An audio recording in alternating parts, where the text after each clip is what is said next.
Un millionnaire a invité une petite mendiante à sa fête d'anniversaire avec l'intention de l'humilier. Mais lorsqu'elle a pris le micro et révélé son secret, les invités sont restés paralysés, et les masques de tous ont commencé à tomber. Avant de commencer l'histoire, n'oubliez pas de laisser un like et de vous abonner à la chaîne pour voir plus d'histoires comme celle-ci. La ville ressemblait à un mosaïque d'extrêmes où la richesse et le luxe coexistaient cruellement avec la misère au centre. Les gratte-ciels scintillants reflétaient la lueur dorée du coucher de soleil tandis qu'aux alentours, des rues sombres et sales abritaient ceux que la société préférait ignorer. C'est dans ces ruelles que vivait Sophia, une fille frêle de 11 ans aux yeux attentifs, tenant toujours fermement son chapelet usé, un seul lien avec sa mère décédée. Sophia passait ses journées à errer dans les rues, observant les vitrines des magasins de luxe avec un mélange de fascination et de tristesse. « Si seulement j'avais un peu de cela », murmurait-elle pour elle-même tandis que ses doigts caressaient les perles du chapelet. Son estomac gargouillait, mais sa faim la plus grande était celle d'un endroit dans le monde qui ne la traiterait pas comme un fardeau. De l'autre côté de la ville, Clara ouvrait les rideaux de sa suite, observant la même lumière dorée que Sophia voyait. Héritière d'une des plus grandes fortunes de la ville, elle avait tout ce qu'elle désirait sauf la capacité de trouver la satisfaction. Tout semblait dérisoire face à sa soif de pouvoir et de validation. Son passe-temps préféré était de se souvenir de Miguel, le jardinier humble de la demeure, pensant qu'il ne serait jamais plus qu'un employé. Miguel, de son côté, supportait les provocations car il ne savait pas que Sophia, qu'il avait perdue alors qu'elle était encore bébé, était si proche. Depuis la disparition de sa femme, Miguel avait investi toute son énergie dans le travail, prenant soin du grand jardin entourant la demeure de la famille de Clara. L'arôme des fleurs lui apportait du réconfort, mais rien ne remplissait le vide laissé par l'absence de sa fille. Pendant que Clara se promenait dans la maison, elle rencontra Hugo, un entrepreneur ambitieux au sourire dissimulé. Hugo avait un intérêt particulier pour l'opulence, mais encore plus pour humilier les autres. « Mon anniversaire approche, je veux que ce soit inoubliable. »« Des idées ?» demanda-t-il. Clara, avec un éclat malicieux dans les yeux, répondit « Quelque chose de différent. Pourquoi ne pas montrer votre générosité ? Les gens adorent les histoires de charité ?» Hugo fronça les sourcils, puis rit. « La charité, dit-il, tu es plus cruel que tu n'en as l'air. » Cette même nuit, Sophia s'assit à côté d'une poubelle, essayant de se couvrir du froid avec un morceau de couverture qu'elle avait trouvé. Soudain, un homme bien habillé s'approcha. C'était Hugo. Il lui offrit un sourire qui semblait sincère. « Tu as l'air d'avoir besoin d'aide, dit-il en tendant un billet de banque. En réalité, j'ai quelque chose de mieux, une opportunité. Veux-tu participer à quelque chose de spécial ?» Sophia le regarda avec des yeux écarquillés. « Quoi ? Une fête d'anniversaire ? Je veux que tu viennes comme mon invité ?» Elle cligna des yeux, confuse. « Moi ? Mais pourquoi ?» Hugo se pencha, faisant un geste magnanime. « Parce que tu le mérites. Je veux montrer au monde que tout le monde a de la valeur. Viens, ce sera amusant. » Sophia hésita. Il était rare que quelqu'un la regarde sans indifférence. Peut-être avait-elle enfin trouvé une chance de changer sa vie. Alors que Hugo s'éloignait, une voiture noire de luxe s'arrêta, et Clara en sortit. Elle observa Sophia avec mépris mais aussi avec intérêt sur le chapelet à son cou. « Juste ça ? Tu n'as plus rien d'autre ?» demanda Clara en pointant l'objet. « Ma mère me l'a donné » répondit Sophia en le protégeant instinctivement. « Parfait » dit Clara avant de retourner dans la voiture avec un sourire sombre. Le lendemain, Miguel travaillait dans le jardin, plantant de nouvelles fleurs pour la fête à venir. Il ne pouvait s'empêcher d'entendre les conversations sur les préparatifs. Les gardes discutaient de la grande surprise que Hugo avait planifiée, quelque chose qui, selon eux, l'inquiétait, mais il secoua la tête, essayant de se concentrer tout en arrosant les fleurs. Clara s'approcha. « Tu as entendu parler de la fête ?» demanda Miguel. « J'ai entendu quelque chose » répondit-il sans lever les yeux. « Ce sera épique » dit Clara en riant. « Tu devrais venir. Qui sait, tu apprendras peut-être quelque chose sur comment se démarquer dans le monde. » Miguel l'ignora, mais son esprit continuait de revenir sur les mots des gardes et la façon dont Clara semblait impatiente pour quelque chose. De son côté, Sophia ressentait un mélange d'anxiété et d'espoir. Hugo avait promis qu'un chauffeur viendrait la chercher et qu'elle serait habillée pour la fête. Malgré sa situation précaire, elle ne pouvait s'empêcher de sourire en imaginant comment ce serait d'être parmi des personnes importantes, d'être traitée comme quelqu'un de spécial. Elle passa la nuit en tenant le chapelet, murmurant des mots de gratitude à sa mère, comme elle le faisait toujours quand quelque chose de bon semblait possible. Mais dans l'ombre, Clara et Hugo tramaient quelque chose de très différent. « Voyons combien de temps cette pause d'espoir durera, dit Clara en riant. Ce sera parfait, compléta Hugo. Le chauffeur de Hugo arriva dans la ruelle, vêtu d'un costume, et dit à Sophia, « Tu es prête à découvrir ton nouveau monde ?» Sophia regarda le chauffeur qui venait d'apparaître avec une expression de surprise et de doute. Il portait un costume impeccable, en contraste marqué avec l'environnement décadent autour d'elle. Dans ses mains, il tenait un paquet soigneusement emballé. « C'est pour toi, dit-il en offrant le paquet. Monsieur Hugo a demandé que tu l'utilises pour la fête de demain. » Sophia hésita avant de prendre l'emballage. Ses petits doigts sales touchaient le papier fin, presque avec peur de déchirer. À l'intérieur se trouvait une robe simple mais élégante en ton de bleu clair. « Je n'ai jamais touché quelque chose d'aussi beau. »« Es-tu sûr que c'est pour moi ?» demanda-t-elle, regardant le chauffeur avec méfiance. Il hocha affirmativement la tête. « Oui, maintenant habille-toi. Je passerai te chercher à 6 heures précises demain. » Sophia serra la robe contre sa poitrine tandis que le chauffeur partait. Elle ne savait pas si elle devait pleurer ou rire. C'était la première fois depuis longtemps qu'elle ressentait quelque chose au-delà de la fatigue et de la résignation. Le jour suivant, Hugo supervisait les préparatifs de la fête dans sa demeure, tandis que Clara observait de loin avec un sourire moqueur. Elle n'avait jamais aimé Hugo, mais les deux partageaient quelque chose, le plaisir de démontrer leur pouvoir. « Elle vient vraiment ?» demanda Clara en ajustant son bracelet coûteux.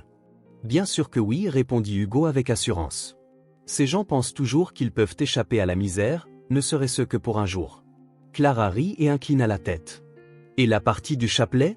Va-t-elle vraiment l'utiliser comme seul ornement ? » C'est le meilleur de tout, dit Hugo. Je lui ai dit qu'il est important d'apporter quelque chose qui a une valeur sentimentale, une touche d'authenticité. L'humiliation ne rate jamais. Clara éclata de rire. « Tu es un monstre » dit-elle sans aucune intention d'être critique. Cet après-midi-là, Sophia se lavait à une fontaine publique, essayant d'enlever la saleté accumulée sur sa peau et ses cheveux.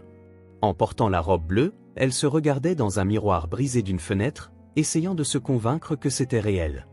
La pièce semblait étrangement bien ajustée, comme si elle avait été faite pour elle, mais son regard revenait toujours sur le chapelet à son cou. Avec les mains tremblantes, elle le serrait. « Si seulement je pouvais montrer à tous que je suis plus que ce qu'ils pensent » murmura-t-elle pour elle-même. Pendant ce temps, Miguel travaillait dans le jardin de la demeure de Hugo, observant les préparatifs prendre forme, des tables avec des nappes blanches, des arrangements floraux exubérants et des lumières suspendues donnaient au lieu une atmosphère de rêve. Cependant, il remarquait quelque chose dans les conversations entre les employés qui le dérangeait. « On dirait que le chef va faire quelque chose de spécial aujourd'hui » commentait un des serveurs en riant. « Spécial ou humiliant » répliqua un autre. Miguel s'arrêta d'arroser les plantes et les regarda. « De quoi parlez-vous » Les deux se regardèrent, hésitants. L'un d'eux, le plus jeune, céda. « C'est au sujet d'une invitée spéciale. Le chef aime surprendre. » Avant que Miguel puisse en demander plus, Clara apparut, souriant faussement. « Attention, Miguel. Écouter trop peut être dangereux » provoqua-t-elle avant de partir. Ces mots le rendirent vigilant. Il savait que Clara ne manquait jamais une occasion de causer des problèmes, et Hugo ne semblait pas différent. Lorsque le chauffeur revint dans la ruelle, Sophia tenait toujours fermement le chapelet malgré le nervosité. « Tu es différente » dit le chauffeur, surpris de voir comment la robe la transformait. Sophia sourit timidement et monta dans la voiture. L'intérieur était luxueux, recouvert de cuir blanc. Pour elle, c'était un autre monde, un qu'elle n'osait à peine rêver de connaître. En route, elle ne pouvait détacher son regard des lumières de la ville. Le chauffeur, voyant son expression, murmura « J'espère que tu passeras une nuit mémorable. » Moi aussi, répondit Sophia en serrant le chapelet autour de son cou comme un bouclier. À la demeure, la fête battait son plein. Les invités en tenues éblouissantes circulaient entre les tables, discutant et riant avec des flûtes de champagne à la main. Hugo observait la scène du haut d'un escalier, satisfait de la grandeur de l'événement. Lorsque la voiture arriva, Sophia descendit hésitante, ses yeux brillant à la vue des lumières des invités et du jardin impeccable. Pour la première fois depuis longtemps, elle se sentit comme faisant partie de quelque chose. « Elle est là » informa le chauffeur. Hugo et Clara, à côté de lui, sourirent malicieusement. « Laissez le spectacle commencer » dit-il. Sophia entra par le grand portail, ses sandales simples résonnant sur le sol en marbre. Quelques invités la regardèrent, confus, tandis que d'autres chuchotaient entre eux. Elle sentit le poids des regards mais tenta d'ignorer. Hugo descendit les escaliers, ouvrant les bras comme s'il recevait une star. « Bienvenue » s'exclama Sophia avec un large sourire. Merci de m'avoir invité, répondit-elle avec une voix tremblante. Il la conduisit vers le salon. Au fond du salon, Clara observait la scène en sirotant un verre de vin, impatiente de voir ce qui allait se passer. Sofia s'assit à une table, observant tout autour avec fascination. Les lumières, les plats raffinés, les arrangements floraux, tout semblait sortir d'un rêve. Mais les chuchotements autour d'elle commençaient à la déranger. Qui est-elle? D'où vient-elle? Regarde ce chapelet, chuchotait quelqu'un. Sofia tentait d'ignorer les murmures mais ne pouvait éviter la pression dans sa poitrine. Pendant ce temps, Miguel, toujours à la demeure, remarquait l'augmentation des rires et des chuchotements. Quelque chose n'allait pas, et il savait que Clara et Hugo étaient au cœur de cela. Hugo s'approcha de Sofia avec un sourire exagéré. « Es-tu prête à montrer à tous qui tu es vraiment ?» demanda-t-il. Sofia répondit rapidement, assez pour étouffer le tourbillon de pensées dans son esprit. Le chauffeur de Hugo réapparut ponctuellement, cette fois non pas avec une voiture de luxe mais avec une tâche différente. « Monsieur Hugo a demandé que tu ailles dans une boutique spéciale aujourd'hui. Il veut s'assurer que tu sois impeccable pour le grand événement, dit-il avec un sourire qui semblait trop sincère pour être réel. Sofia sentit son cœur se diviser entre enthousiasme et doute. Elle monta dans la voiture, ressentant à nouveau le contraste écrasant entre le monde qu'elle connaissait et celui qu'elle s'apprêtait à explorer. La boutique se trouvait à un coin chic de la ville, avec des vitrines scintillantes exhibant des robes majestueuses et des mannequins ornés de bijoux pouvant acheter des maisons entières. Sofia hésita avant d'entrer, regardant ses sandales usées. « Allons, mademoiselle, dit le chauffeur en l'encourageant à l'intérieur. L'ambiance était une explosion de lumière et de luxe. La musique classique douce résonnait dans les murs recouverts de marbre, tandis que les mannequins semblaient regarder Sofia avec mépris silencieux. Elle fit un pas hésitant et fut accueillie par une vendeuse affichant une supériorité évidente. « Puis-je vous aider ?» demanda la femme en observant Sofia de haut en bas. « Je suis ici à la demande de monsieur Hugo, répondit Sofia, nerveuse. La mention de Hugo provoqua un échange rapide de regards entre la vendeuse et sa collègue. Elle savait qui il était, plus important encore, elles étaient conscientes du plan. « Ah, bien sûr, par ici, dit la femme en adoptant un ton faussement amical. Elles la conduisirent dans une cabine d'essayage qui semblait plus grande que n'importe quelle pièce où Sofia avait déjà été. Une atmosphère de tension régnait alors que la vendeuse commençait à présenter des robes. « Celui-ci est en soie pure, dit-elle en brandissant une pièce scintillante. Mais je ne sais pas si cela irait bien avec vous. » Sofia toucha le tissu, émerveillée, mais recula rapidement, sentant le mépris déguisé dans la voix de la femme. Une autre robe fut présentée, cette fois avec des pierres brillantes incrustées dans le corsage. « Ah, celle-ci n'est définitivement pas pour les personnes ayant de la présence, dit-elle. » Sofia baissa les yeux, se sentant de plus en plus petite alors que la séance d'essayage continuait. Clara entra dans la boutique comme une tempête, portant une robe de créateur impeccable et des lunettes de soleil. Elle semblait une figure d'autorité absolue. « Ah, Sofia, te voilà !» s'exclama Clara comme si elles étaient de vieilles connaissances. « J'espère que les attendantes s'occupent bien de toi. » Les vendeuses échangèrent des regards nerveux avant de se précipiter pour servir Clara. Elle regarda les robes avec mépris avant de revenir son attention sur le chapelet au cou de Sofia. « Tu as apporté ça ici ?» demanda Clara en pointant le collier. « Oui, c'est ce que j'ai de plus précieux » répondit Sofia en serrant l'objet fermement. Mais le geste n'avait pas de chaleur. « Que c'est touchant. Je pense que tu devrais l'utiliser à la fête, quelque chose d'authentique, dit Clara. » Sofia était confuse. « Mais la robe ?» Clara laissa échapper un léger rire. « Ah, ma chère, tu n'as pas besoin de quelque chose d'extravagant. Hugo veut que tu sois toi-même. » Les vendeuses, comprenant mieux le jeu, rirent discrètement en rangeant les robes. Sofia quitta la boutique avec rien d'autre que le chapelet et une sensation croissante d'inadéquation. Dehors, elle serra le chapelet plus fort, tentant de se convaincre que tout cela faisait partie de quelque chose de plus grand. Après tout, Hugo avait promis de l'aider. Peut-être était-ce ce qu'il voulait, qu'elle soit authentique et sincère. Alors qu'elle marchait vers la voiture, Miguel la vit pour la première fois. Il sortait du travail, portant une caisse d'outils de jardinage. En la reconnaissant, il fut intrigué. La fille semblait déplacée dans ce décor. Sa robe bleu clair, bien que belle, n'était pas ce à quoi il s'attendait de la part de quelqu'un participant à un événement de haute société. Le chapelet attira son attention. C'était un objet commun, mais il y avait quelque chose de familier qu'il ne parvenait pas à identifier. Il s'arrêta et l'observa tandis qu'elle passait par le portail principal de la demeure de Hugo, entrant de nouveau dans ce monde qui semblait si éloigné pour elle. Quelque chose dans sa posture, un mélange d'espoir et de vulnérabilité, le poussa à la suivre, les yeux fixés sur elle plus longtemps qu'il ne le devrait. Miguel sentit une inquiétude grandir en lui.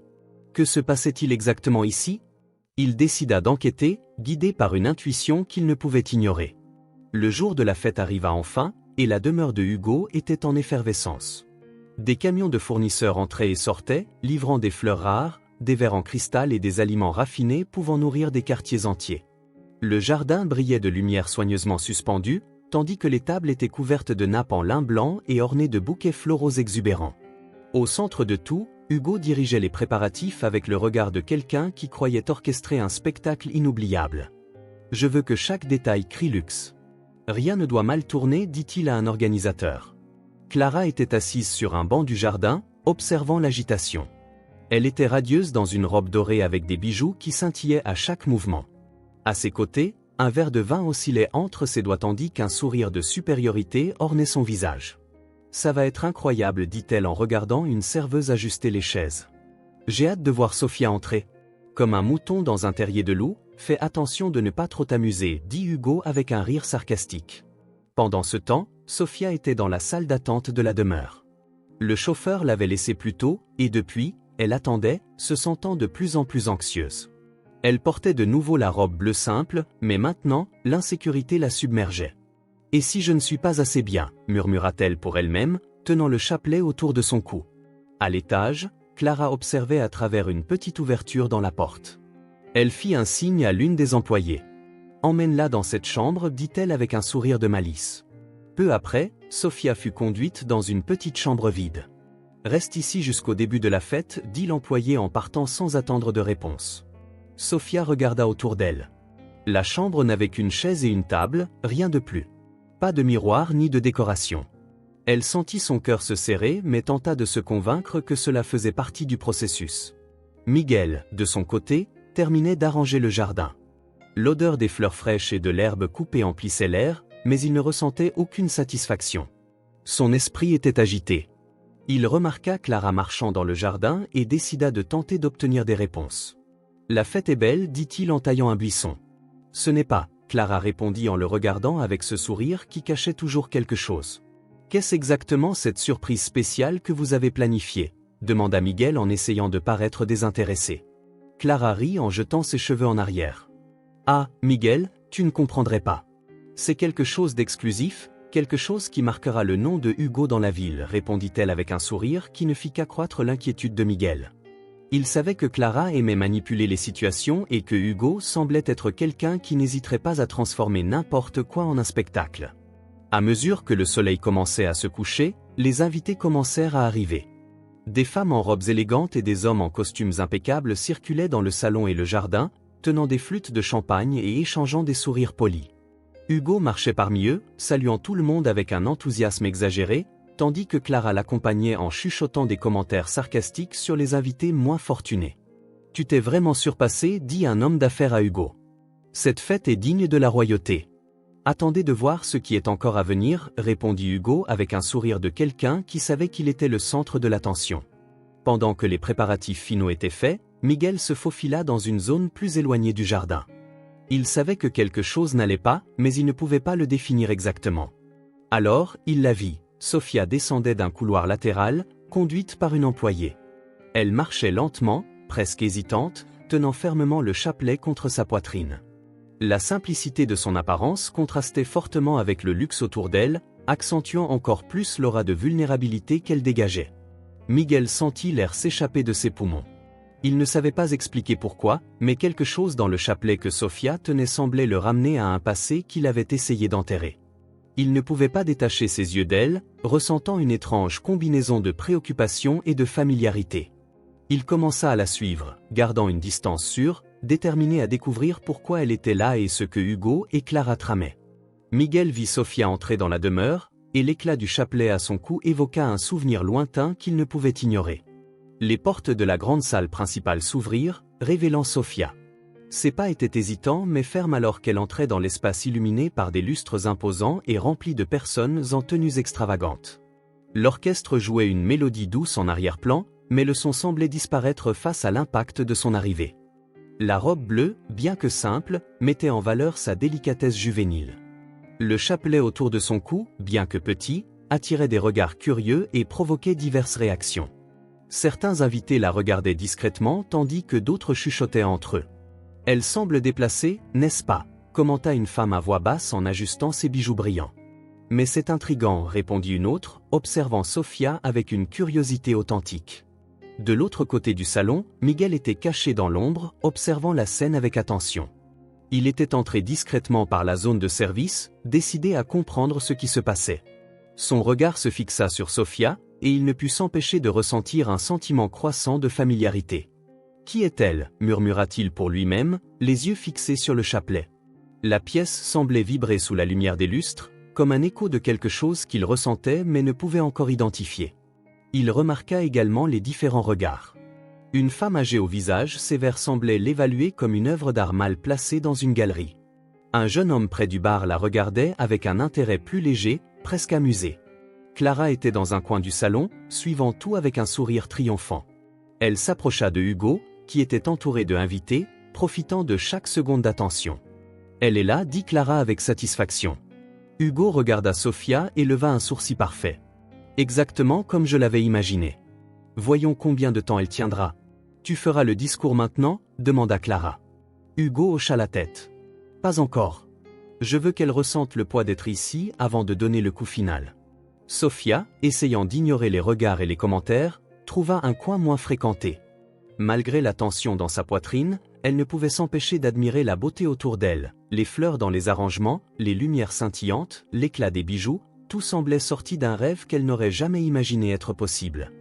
Une femme élégante s'approcha, ses yeux bienveillants contrastant avec l'environnement froid. « Tu es l'invité spécial de Hugo » demanda-t-elle avec un sourire contenu. « Oui » répondit Sofia avec un petit hochement de tête. « Bienvenue » dit la femme en l'observant un moment. Parfois, il est bon de se rappeler que la perfection de cet endroit n'est qu'une apparence. J'espère que tu ne te laisseras pas tromper. Sofia ne savait pas si c'était un avertissement ou une tentative de soutien. Elle sourit timidement et acquiesça. Miguel restait attentif.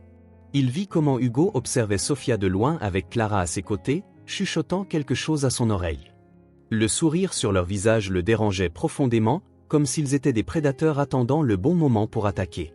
De l'autre côté du salon, un serveur offrit une flûte de jus à Sofia, qu'elle accepta en essayant de paraître à l'aise. Lorsqu'elle prit la première gorgée, elle sentit un léger soulagement et pensa qu'elle pourrait peut-être passer inaperçue. Cependant, un groupe de jeunes proches commença à rire. « Regarde ça » dit l'un d'eux au ton plus élevé que nécessaire. « Est-ce un genre d'art performatif ou une sorte d'expérience sociale » ajouta un autre.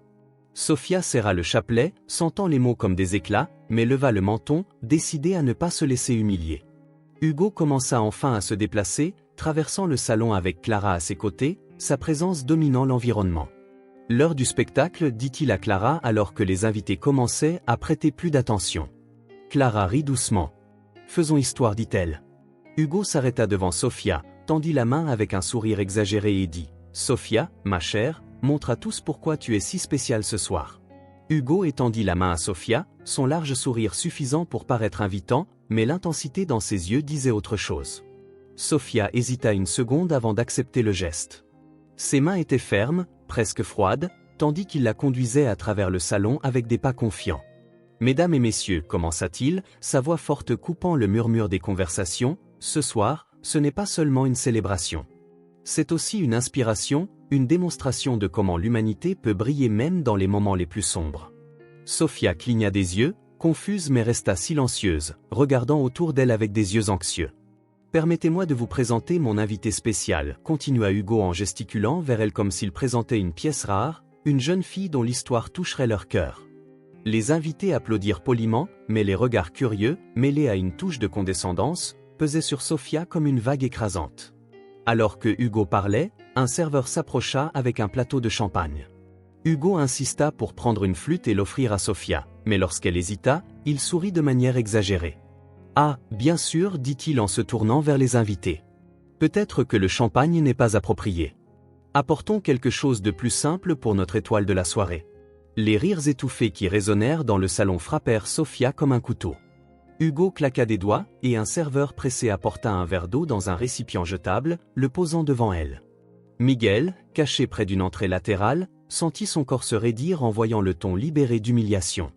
Les regards des invités variaient entre curiosité, mépris et amusement voilé. « Laissez-moi vous parler un peu de Sofia », continua Hugo en faisant un pas vers la fille qui le regardait avec un mélange d'appréhension et de malaise. « Elle vient de circonstances difficiles, mais elle garde la tête haute. N'est-ce pas admirable ?» Sofia tenta de sourire, mais le poids des mots de Hugo commença à s'infiltrer dans son esprit. Était-il vraiment en train de parler bien d'elle ou y avait-il quelque chose de plus subtil? Hugo fit un geste vers Clara, qui appela immédiatement l'attention des employés pour apporter une surprise.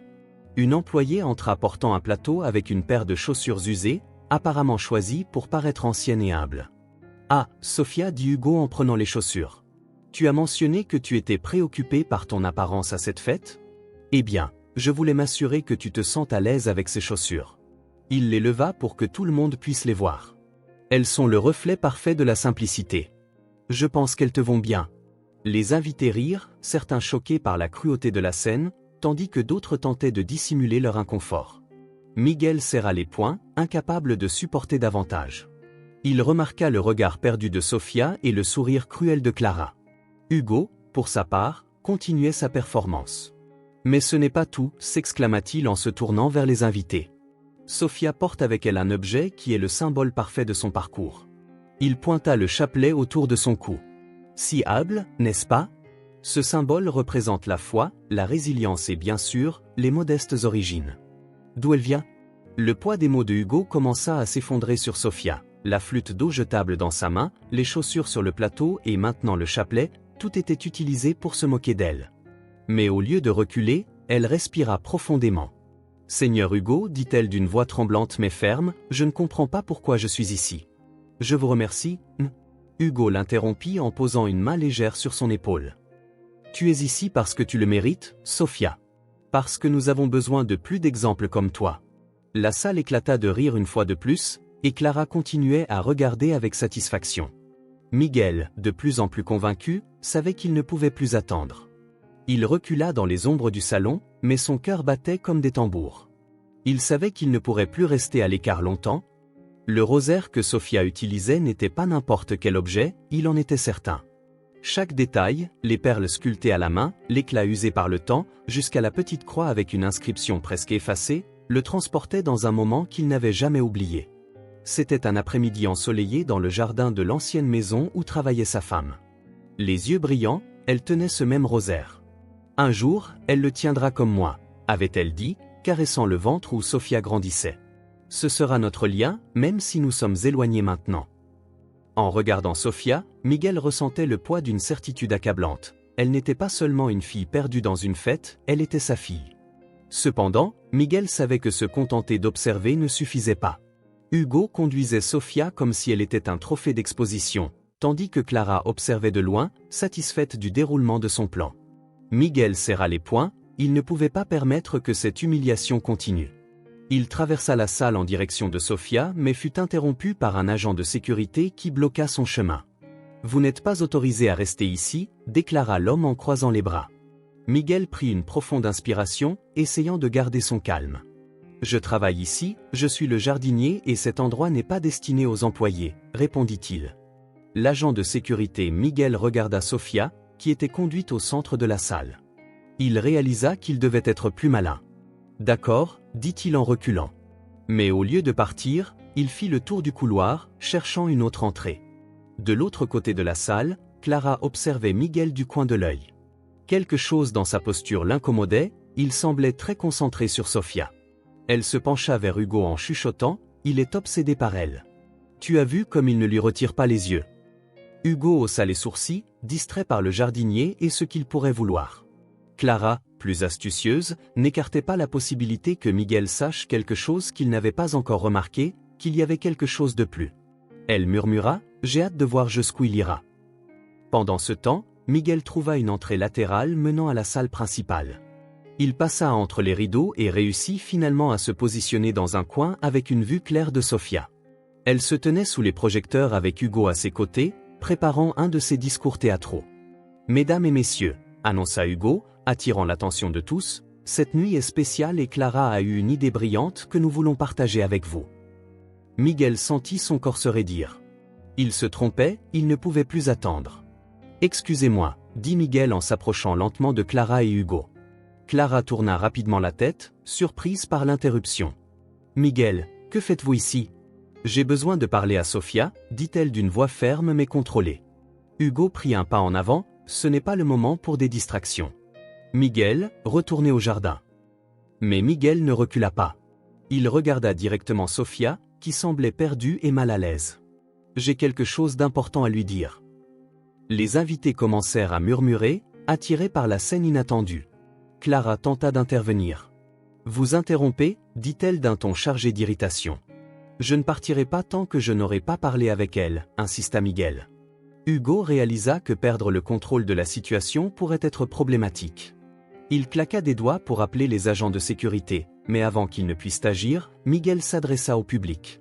Je m'excuse pour cela, dit-il en regardant les invités, mais parfois, il y a des choses plus importantes que les formalités. Il se tourna vers Sofia, qui le regardait maintenant avec curiosité mêlée de soulagement. Sofia, je dois te demander, dit Miguel d'une voix tremblante, ce rosaire, sais-tu d'où il vient? Sofia toucha l'objet à son cou, surprise par la question. Ma mère me l'a donné avant de disparaître. La salle se tut. Miguel sentit le sol disparaître sous ses pieds, il connaissait la réponse avant même de l'entendre. Elle a dit quelque chose à ce sujet, demanda-t-il, faisant un pas de plus. Sofia acquiesça lentement. Elle dit que c'était spécial, quelque chose pour la protéger, pour se rappeler qu'elle ne serait jamais seule. Miguel prit une profonde respiration, les émotions bouillonnant en lui. Il regarda Clara, qui semblait maintenant mal à l'aise, puis Hugo, dont l'expression d'irritation avait cédé place à une légère inquiétude. Ce rosaire, dit Miguel en pointant l'objet, est le même que j'ai donné à ma femme quand elle était enceinte. Les projecteurs de la salle illuminèrent Sofia, mettant en valeur sa silhouette contre le fond opulent de l'espace. Les regards des invités se portèrent intensément sur elle et l'atmosphère devint lourde, chargée de curiosité et de tension.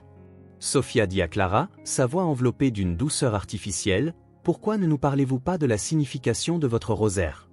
Il semble qu'il ait une histoire importante. » Le ton apparemment innocent de Clara dissimula le venin dans ses mots. Sofia serra le rosaire contre sa poitrine, se sentant exposée. Elle regarda autour d'elle, cherchant une sortie, mais ne trouva que des sourires calculés et des regards de supériorité. « C'est un souvenir de ma mère, » dit Sofia d'une voix tremblante.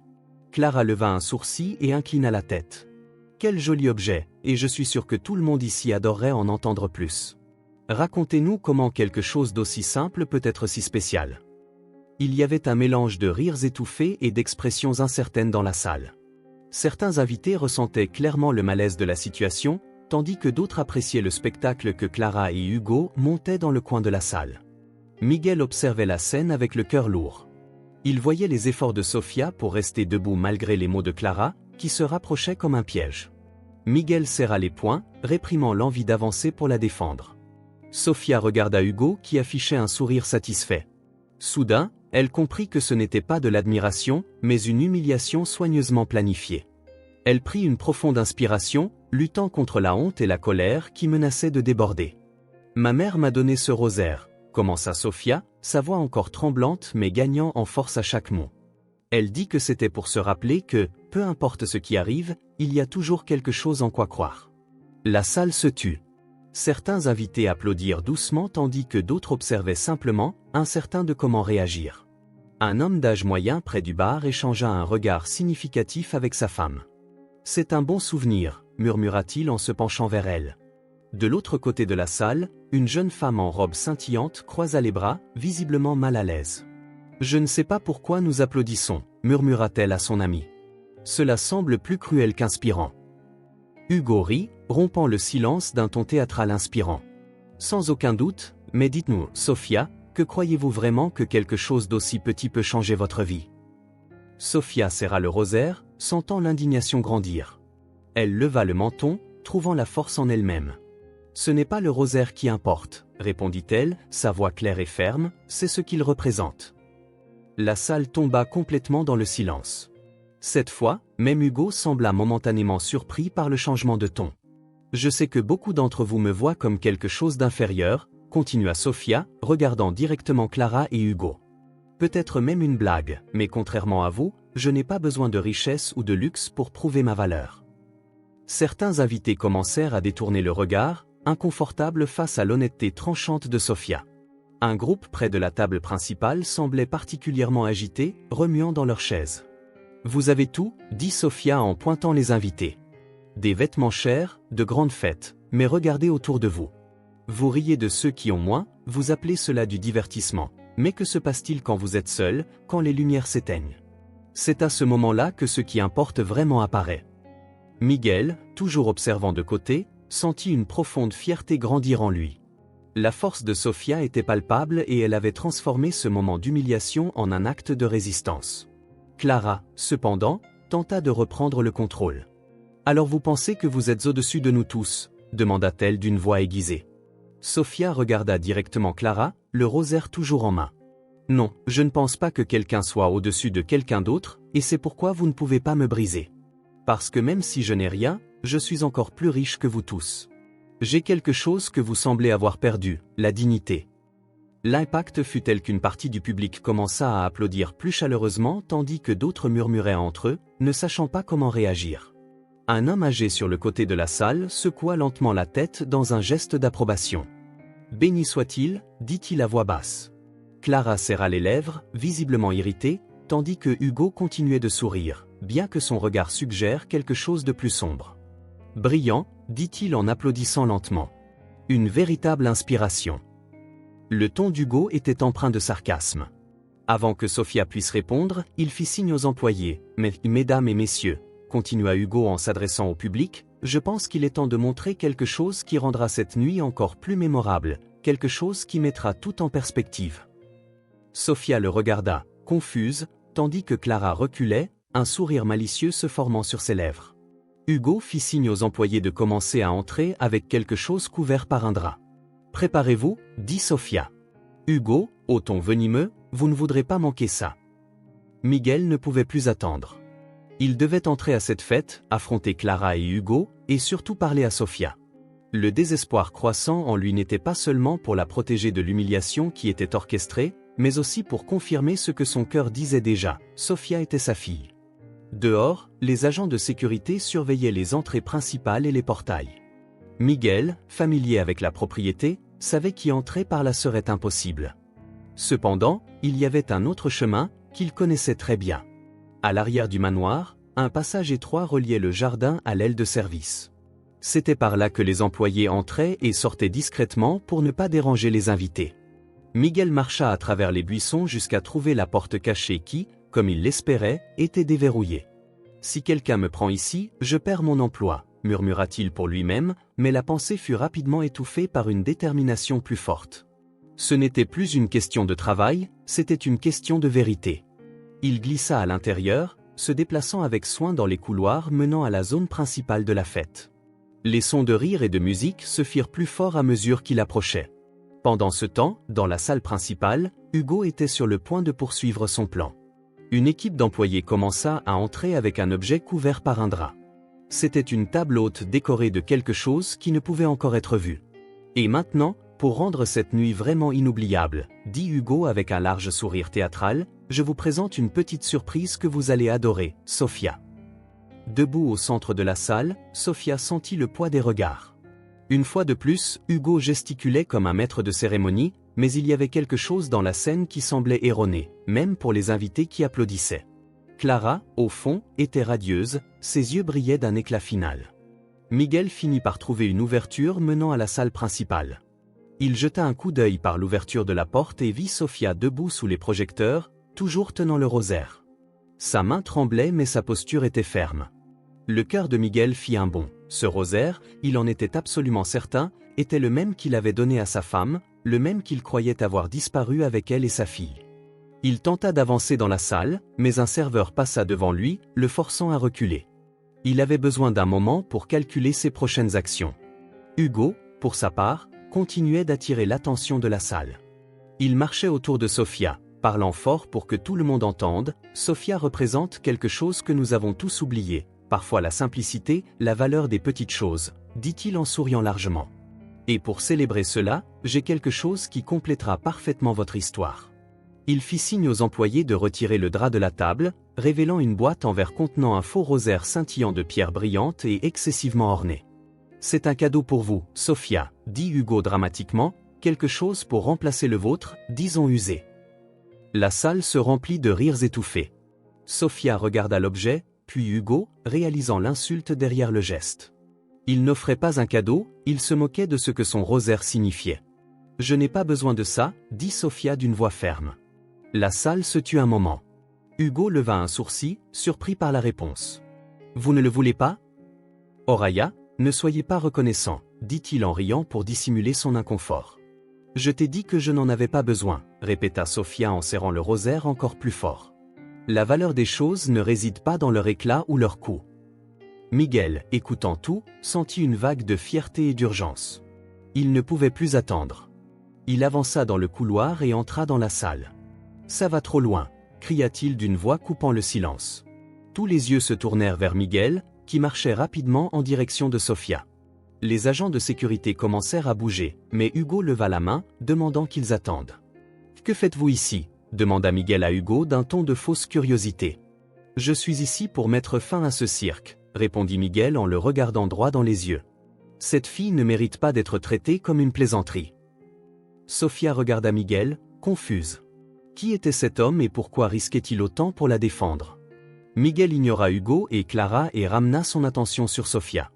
Ses yeux se posèrent sur le rosaire et il sentit une boule dans sa gorge. « Ce rosaire, dit-il en pointant l'objet, où l'as-tu obtenu » Sophia recula légèrement, surprise par la question. « Ma mère me l'a donné, répondit-elle d'une voix basse. « Son nom était Hélène, demanda Miguel, presque sans respirer.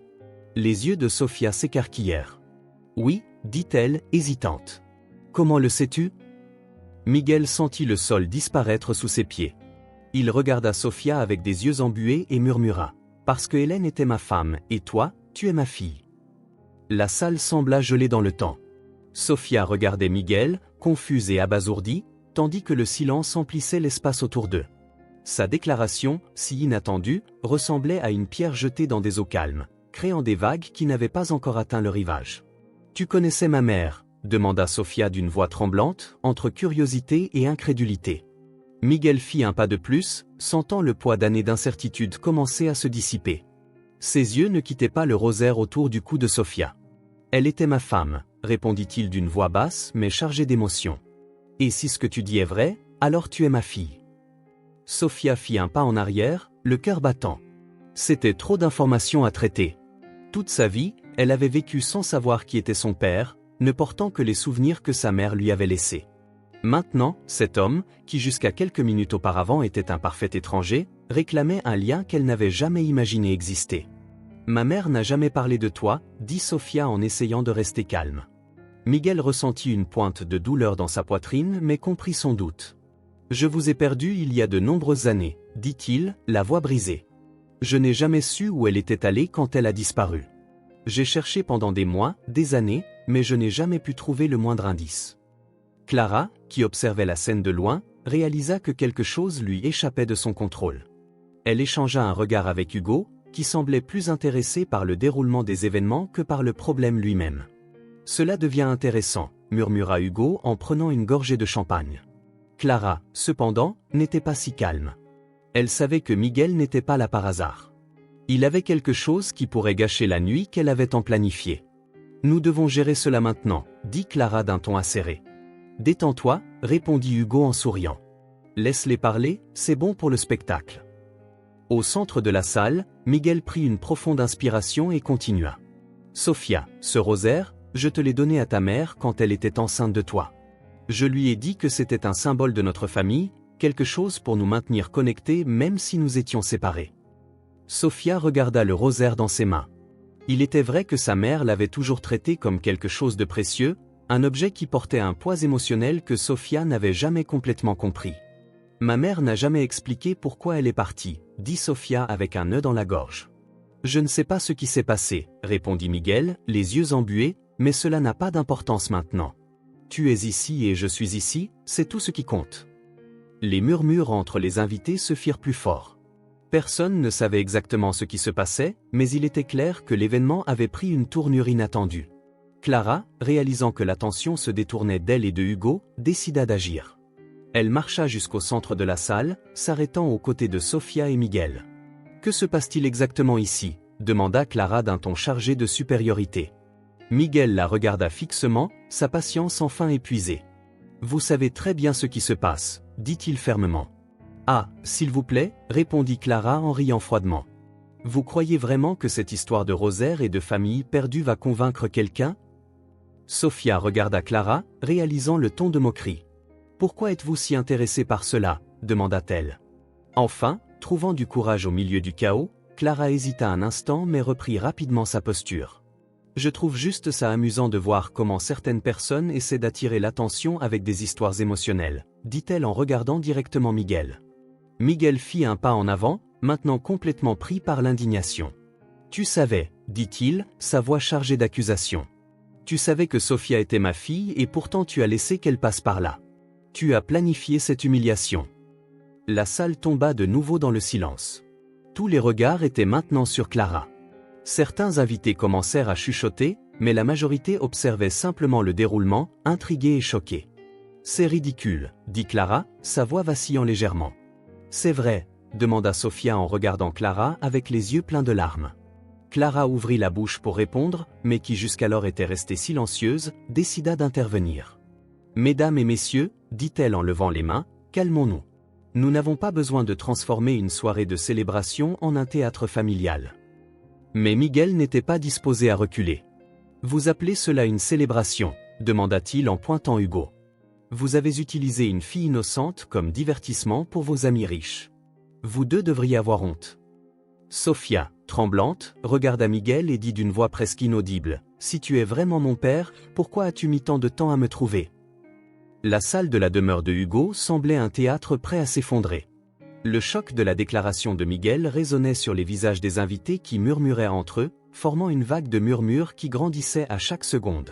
« Je sais que c'est difficile à croire, » dit la voix chargée d'émotion en regardant toute la salle. « Mais Sofia est ma fille, la fille que j'ai perdue il y a des années. » Sofia tenait toujours le rosaire, les yeux écarquillés, essayant de tout comprendre. Elle ressentait un mélange d'émotions, surprise, confusion et une pointe d'espoir qu'elle avait à peine pu expliquer. « C'est absurde, » intervint Clara, sa voix plus forte que nécessaire. Elle fit un pas en avant, son regard fixé sur Miguel. « Vous délirez, Miguel. Comment osez-vous apporter ces histoires sans fondement à un événement comme celui-ci ?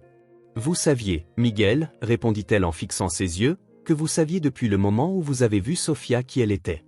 Vous avez vu le rosaire et saviez que c'était le sien, et pourtant vous avez choisi de l'utiliser pour humilier quelqu'un qui ne vous a jamais fait de mal. » La salle tomba dans un silence absolu, certains invités semblant trop surpris pour réagir tandis que d'autres regardaient Clara avec suspicion. « C'est pathétique, » rétorqua Clara, son ton de dédain masquant le nervosisme croissant sur son visage. « Vous inventez des histoires pour tenter de détourner l'attention du fait que vous avez envahi cette fête, un simple jardinier pensant pouvoir voler la vedette. » Miguel fit un pas en avant, maintenant à quelques mètres de Clara. « Je n'ai pas besoin d'inventer quoi que ce soit, » dit-il en pointant le rosaire. « Cet objet est la preuve. Je l'ai donné à ma femme avant qu'elle ne disparaisse avec ma fille, et maintenant il est ici autour de son cou. » Sofia fit un pas hésitant en avant, regardant Clara. « Vous saviez cela ?» demanda-t-elle, la voix chargée d'une émotion contenue mais prête à exploser. Clara ouvrit la bouche pour répondre, mais avant qu'elle ne puisse dire quoi que ce soit, Hugo intervint. Il semblait plus intéressé par le chaos que par le contrôle de la situation. « Calmons-nous tous, » dit Hugo en levant les mains, comme s'il était le médiateur. « Nous n'avons pas besoin d'un drame familial pour gâcher ma fête. »« Vous ne comprenez pas, Miguel, » cria-t-il, se tournant de nouveau vers Hugo, « vous êtes complice de cela. Vous et Clara avez transformé ma fille en une pièce de divertissement pour vos amis. Vous l'avez utilisée en sachant d'où elle vient, en sachant ce que cela signifiait pour moi. » Hugo se contenta de hausser les épaules, un sourire moqueur sur le visage. « Ah, Miguel, toujours si dramatique. Nous n'avons aucune idée de qui elle est, et toi non plus, tu n'en es pas sûr ? Peut-être que c'est juste une coïncidence. » Dans la salle, c'était palpable. Les invités étaient divisés. Certains regardaient Miguel avec sympathie, d'autres murmuraient entre eux, sceptiques quant aux déclarations. Sofia, au centre de tout, se sentait comme si elle était tirée dans différentes directions. Si c'est vrai, commença un des invités, un homme d'âge moyen avec une expression sérieuse, c'est une bonne question, dit-il, pour Clara, pour toi. Clara éclata de rire nerveusement, mais sa posture commençait à vaciller. Il n'y a rien à cacher, répondit-elle, c'est juste une autre tentative de détourner l'attention. En levant la voix, elle regarda directement Clara, attendant une réponse. Pourquoi sembles-tu si intéressée par lui quand tu m'as vu pour la première fois? La salle tomba dans un silence tendu. Clara semblait au bord de l'explosion, mais avant qu'elle puisse dire quoi que ce soit, Hugo décida d'entrer dans le jeu. Ah, Clara, commença-t-il d'une voix chargée de sarcasme, tu sais, c'est fascinant comme les gens cachent des secrets. Mais peut-être que c'est le moment parfait pour parler de certaines vérités sur toi. Clara se tourna vers Hugo, son expression passant de la surprise à l'indignation. De quoi parles-tu? Hugo marcha lentement vers le centre de la salle, les yeux brillants de malice. Je parle de comment tu aimes te donner en spectacle, alors qu'en réalité ton histoire n'est pas aussi impeccable que tu aimes le prétendre. Hugo regarda Clara avec un sourire pervers et dit « Pourquoi ne pas raconter à tout le monde ici ce que tu as fait dans le passé, Clara? Je suis sûr que Sofia et Miguel adoreraient savoir. » La salle, auparavant pleine de rires et de murmures de bavardage, était maintenant plongée dans un silence tendu. Toutes les attentions étaient tournées vers Hugo, qui prenait le centre de la scène avec une expression de triomphe. Il se délectait du chaos qu'il avait créé. « Clara, commença-t-il avec une fausse pitié dans le ton de sa voix, tu as toujours eu une capacité spéciale à contrôler les choses, mais il semble que cette fois, la vérité a trouvé un moyen de s'échapper. » Clara, debout à côté de César, son père, serrait les mains avec force. Ses yeux, habituellement si calculateurs, étaient maintenant en panique alors qu'elle cherchait une sortie. « Vraiment, Hugo ?» demanda-t-elle d'une voix grave résonnant dans la salle. « Que insinues-tu » Hugo fit un pas en avant, comme s'il s'adressait à une audience dans un théâtre. « C'est simple, César. » Clara savait exactement qui Sofia était depuis le début. Miguel retint son souffle à chaque mot d'Hugo, confirmant ce qu'il redoutait. Il fit un pas en avant, fixant Clara. « C'est vrai ?» demanda-t-il, la voix chargée d'émotion. « Tu savais que Sofia était ma fille tout ce temps ?» Clara tenta de se recomposer. Elle croisa les bras et leva le menton, mais sa posture arrogante semblait fragile. « C'est absurde, répondit-elle d'un ton glacé. Hugo invente ces histoires parce que je sais trop. » Hugo interrompit avec un sourire acéré. « Laisse-moi raconter à tout le monde ce que tu as réellement fait. » Les yeux des invités étaient rivés sur lui, certains choqués, d'autres avec une curiosité morbide. César, cependant, semblait impatient. « Parle d'une fois, » ordonna Hugo. Il soupira dramatiquement, comme s'il racontait un lourd secret. Depuis des années, Hélène, la mère de Sofia, travaillait pour cette famille. Elle était dévouée, fiable. Mais quelque chose s'est passé, elle est tombée enceinte. La salle se remplit de murmures, mais Hugo leva la main, demandant le silence. Clara continua d'un ton chargé d'ironie. Elle n'a rien aimé de tout cela. Après tout, un enfant illégitime associé à quelqu'un comme Miguel serait un problème pour son image, plus important encore, pour sa position dans l'empire de la famille. César plissa les yeux, regardant directement Clara. « Qu'est-ce qu'il dit? Est-ce vrai que Hélène a travaillé pour nous ?» demanda Clara, hésitante, mais sous le regard intense de son père, elle céda. « Oui, elle a travaillé ici, » admit-il d'une voix basse. « Et ce qui s'est passé ensuite, il insista. » César Hugo intervint avant que Clara ne puisse répondre à ce qui s'était passé. Ce qui s'est passé, c'est que Clara a utilisé son influence pour éloigner Elena, lui disant que si elle restait, il n'y aurait pas d'avenir pour elle ou pour sa fille. Clara l'a obligée à disparaître. Les murmures dans le salon ont augmenté. Certains invités secouaient la tête en signe de désapprobation tandis que d'autres regardaient Clara avec un mépris à peine dissimulé. « Tu inventes ça !» cria Clara, perdant le contrôle pour la première fois. Elena est partie de son plein gré. « Je n'ai rien fait de tout cela. » Miguel s'avança, les yeux brûlants de colère. « Tu as menacé la femme que j'aimais. Tu savais qu'elle portait ma fille et pourtant tu l'as renvoyée. »« Je protégeais notre famille, » répondit Clara en essayant de reprendre son calme. « Tu ne comprends pas. Elena était un problème. Tu n'aurais jamais pu t'occuper d'elle ou d'un enfant. » César, maintenant complètement furieux, fit un pas en avant. « Tu n'avais pas le droit de prendre cette décision, Clara, dit-il en la pointant du doigt, sa voix résonnant dans le salon. Si c'est vrai, tu m'as menti. Tu as utilisé le nom de notre famille pour commettre cette cruauté. Clara resta silencieuse, mais son visage montrait qu'elle était au bord de l'effondrement. Pendant que les invités assistaient à la discussion avec des yeux écarquillés, Sophia, au centre de tout, sentit les larmes commencer à couler. C'était comme si le sol s'effondrait sous ses pieds. Les révélations, les regards, les mots tranchants étaient trop pour supporter. Elle serra le rosaire fort, sans dire un mot, courut hors du salon, ses pas résonnant tandis qu'elle cherchait un refuge. Sophia cria « Miguel » en le poursuivant, mais fut arrêtée par un agent de sécurité. César, avec une voix encore plus chargée d'autorité, pointa du doigt Clara. « Tu ne vas nulle part avant de me dire toute la vérité. » Dans le jardin sombre et silencieux, Sophia tomba à genoux, pleurant doucement tout en tenant le rosaire derrière elle. Quelqu'un s'approchait. Le jardin était plongé dans un silence presque surnaturel, illuminé seulement par la faible lumière de la lune et les lanternes décoratives laissées là pour la fête. L'arôme des fleurs soigneusement cultivées par Miguel remplissait l'air, mais pour Sophia, il était difficile de trouver du réconfort dans cet endroit. Elle marchait sans but, tenant le rosaire comme si c'était la seule chose solide dans son monde. Les larmes coulaient sur son visage, laissant des traces brillantes sous la lumière. Son esprit tournait avec les révélations de la nuit. L'homme qu'elle venait de rencontrer prétendait être son père, et la femme qui avait orchestré son humiliation était responsable de sa souffrance. Sophia se laissa tomber sur un banc de pierre, le corps léger de l'épuisement émotionnel mais lourd du poids des vérités récemment découvertes. Miguel suivit le même chemin quelques minutes plus tard. Il savait que Sophia avait besoin d'espace, mais il ne pouvait pas la laisser seule dans cette confusion. Dès qu'il la vit assise sur le banc, il s'arrêta un moment, essayant de contrôler ses propres émotions. Sophia l'appela doucement, s'approchant lentement. Elle leva les yeux, encore rouge de pleurs. Elle ne dit rien, mais ne s'éloigna pas lorsqu'il s'assit à côté d'elle. Pendant quelques instants, le silence remplit l'air, balayé par le vent qui faisait bouger les feuilles. Elle respira profondément, essayant de trouver les mots justes.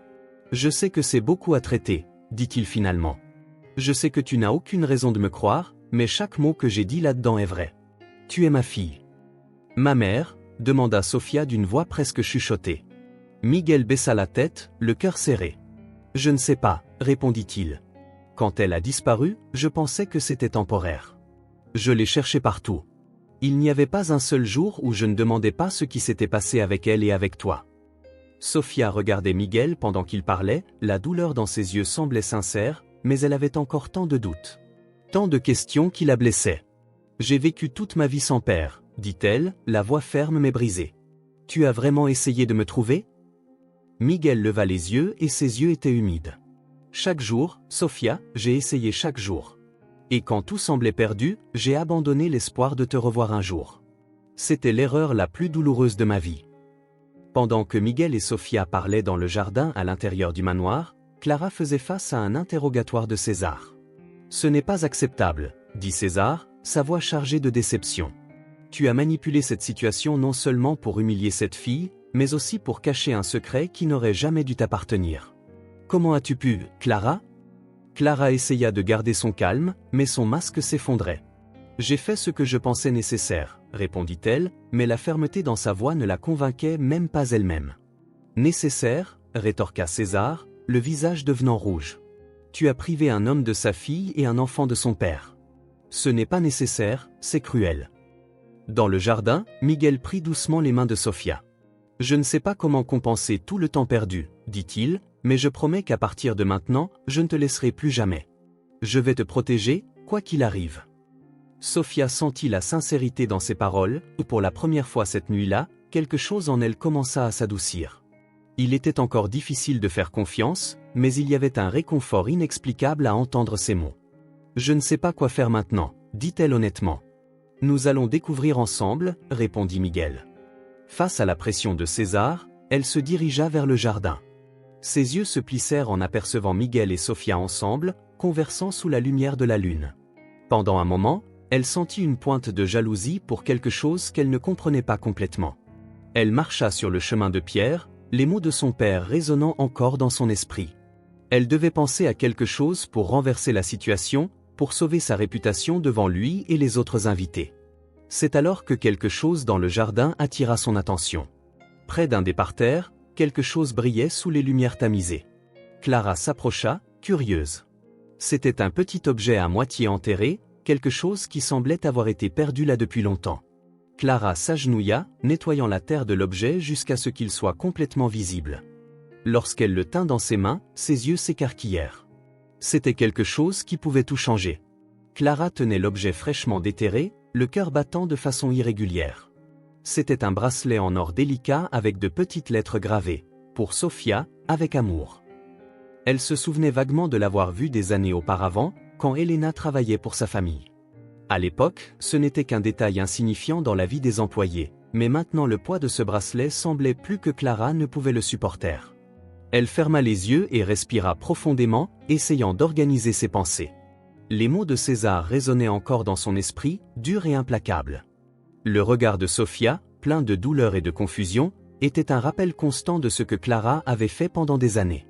Clara était fière d'être implacable, de garder le contrôle sur tout et tous autour d'elle, mais maintenant, pour la première fois, elle se demandait à quoi.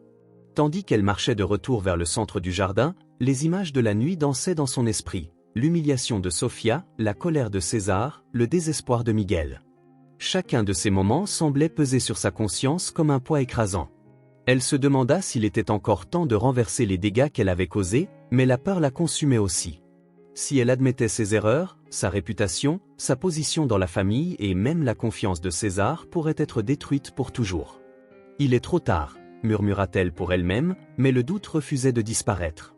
Près de là, Sophia était toujours assise à côté de Miguel, le silence entre les deux maintenant plus confortable. Le rosaire reposait entre ses doigts tandis que le doux bruit des arbres balançant au vent remplissait l'air. « Je crois que je ne peux pas y retourner », dit Sophia en regardant le sol. Miguel posa sa main sur son épaule dans un geste protecteur. « Tu n'as pas besoin de le faire. À partir de maintenant, tu auras un choix et je serai là pour m'assurer que ça se passe, dit-il. Avant que Sophia ne puisse répondre, Clara apparut sortant des ombres du jardin. « J'ai besoin de te parler, dit Clara d'une voix basse mais chargée d'urgence. Elle se leva immédiatement, se positionnant entre Clara et Sophia. « Tu en as déjà assez fait, Clara. Ne te risque pas à la blesser davantage. » Clara leva une main, demandant calme. « Je ne suis pas venue pour me battre, dit-elle. Je veux seulement m'excuser. » Sophia leva les yeux, surprise. Elle étudia Clara un instant, essayant de déchiffrer ses intentions. « Tu veux » dit-elle avec incrédulité après tout ce que Clara avait fait. Clara fit un pas en avant, tenant le bracelet dans sa main. « Je sais que j'ai eu tort », commença-t-elle en regardant Sophia avec une expression qui semblait sincère. « J'ai fait des choses terribles parce que j'avais peur. Peur de perdre le contrôle, peur de perdre le respect de ma famille, et à cause de cela, j'ai détruit la vie de ta mère et volé quelque chose qui n'aurait jamais dû être à moi. » Miguel croisa les bras, encore sceptique. « Tu penses que des mots vont effacer ce que tu as fait, non seulement à Sophia mais aussi à Elena ?»